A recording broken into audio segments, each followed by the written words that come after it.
రైతులకు రుణమాఫీ హామీలు అమలు చేసేందుకు ఉద్యమిస్తామని మాజీ ఎమ్మెల్యే హరిప్రియ తెలిపారు.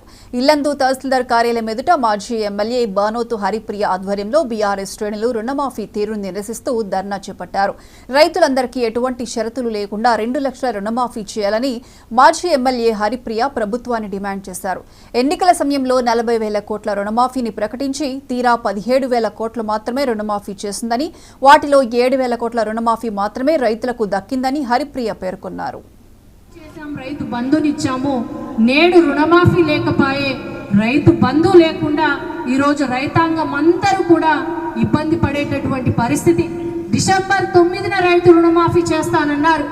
ఈరోజు మీరు చేస్తున్నటువంటి అరకొన రుణమాఫీ కూడా 8 నెలల కాలం సమయం గడిచిపోయింది. ఇది రైతుల తప్ప. మరి రైతు రుణమాఫీ ఒక 50,000 అయితే ఈ 8 నెలల వడ్డీని సైతం కలిపి కట్టించుకొని మిగిలినటువంటి సొమ్మును మాత్రమే రైతులకు ఇస్తున్నారు. మరి ఈ 8 నెలల వడ్డీ రైతు ఎందుకు భరించాలి?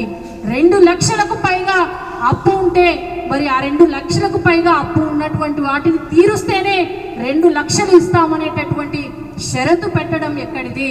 ఈరోజు రైతులకు ఆంక్షలు పెడుతూ, రైతు రుణమాఫీకి ఆంక్షలు పెడుతూ, రైతు కుటుంబాన్ని ఇబ్బంది పెడుతూ, మరి మీరు బడ్జెట్లో పూర్తి స్థాయిలో డబ్బులు పెట్టకపోగా ఈరోజు రైతుని మభ్య పెట్టడానికి, రైతుని మోసపుచ్చడానికి, రైతుని మరి ఇక్కడ వాంగ్మూలం పేరుతోటి, లేదంటే మేము రైతు రుణమాఫీని చేశాం, రైతు బంధునిచ్చాము,